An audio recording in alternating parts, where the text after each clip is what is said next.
नवनवीन व्हिडिओ पाहण्यासाठी व आमच्या सोबत राहण्यासाठी चॅनलला सबस्क्राईब करायला विसरू नका।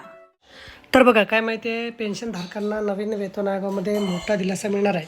कारण एकूण पेन्शनमध्ये मोठी वृद्धी होणार आहे। प्राप्त माहितीनुसार सरकारमार्फत किमान पेन्शनमध्ये वाढ केली जाणार आहे। ही वाढ 16,740 रुपये इतकी होणार आहे। सदरची वाढ ही फिटमेंट फॅक्टरवर आधारित असणार आहे। पेन्शनमध्ये किती वाढ होणार? सरकार पेन्शनधारकांच्या किमान पेन्शनमध्ये मोठी वाढ करण्याचा विचार करत आहे। सध्या पेन्शनधारकांना किमान 9,000 इतकं पेन्शन मिळते, त्यामध्ये 16,740 रुपये इतकी वाढ केली जाणार आहे।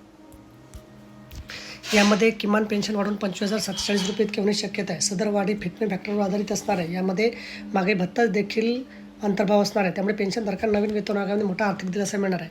नवीन निवृत्ती वेतन योजनामध्ये देखील बदलाचे प्रस्ताव नुकतंच सरकारने सुरू केलेली UPS पेन्शन योजनेमध्ये कर्मचाऱ्यांना पूर्ण पेन्शनचा लाभ मिळवण्यासाठी किमान 25 वर्ष सेवा पूर्ण आवश्यक असेल तर निवृत्तीपूर्वीच्या शेवटच्या 12 महिन्यातील त्यांच्या मूळ वेतनाच्या 50% रक्कम इतके पेन्शन म्हणून निश्चित केले जाईल। तर बघा, अशा प्रकारे अत्यंत महत्त्वाची माहिती आपल्याला समजली असेल। व्हिडिओ सुद्धा आवडल्यास लाईक करा आणि शेअर करायला विसरू नका। धन्यवाद। काय